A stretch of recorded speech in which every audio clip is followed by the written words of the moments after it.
My friend exposed my secrets, but ended up exposing her own. I always believed that best friends were supposed to protect your secrets, not weaponize them. So when I found out that my closest friend, Sarah, had been gossiping about my private life to half our college, I didn't get angry right away, I got quiet.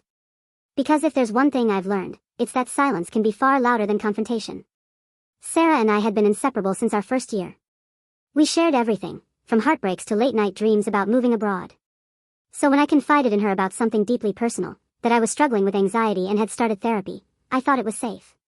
But a week later, people started giving me those pity smiles. You know the kind.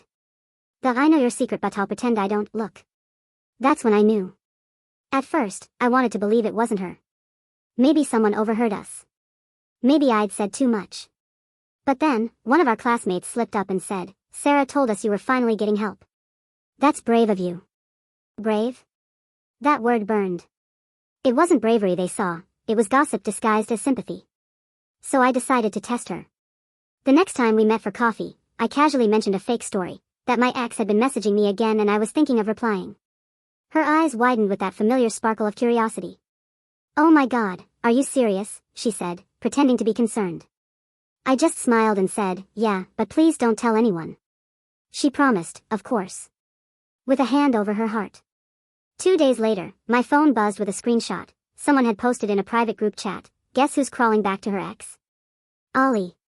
And right below it? Sarah's comment, laughing. That was my breaking point. I didn't yell. I didn't block her. I just waited. Because I knew Sarah had her own secrets, things she told me after too many late-night confessions. Like the fact that she'd lied to her boyfriend about her business trip that was actually a weekend with her ex. Or how she used fake references to land her internship. I never planned to use that against her, until she made me her target.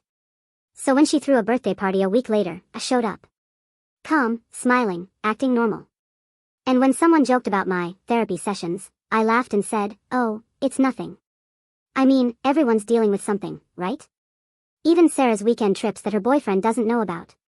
The silence that followed was glorious. You could hear her reputation shatter between sips of champagne.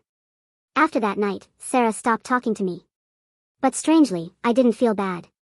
I just felt balanced. Because sometimes, karma doesn't need your help, it just needs the right timing. Would you have exposed her like I did? Or walked away and let karma handle it quietly? Tell me in the comments, I'm curious which side you're on.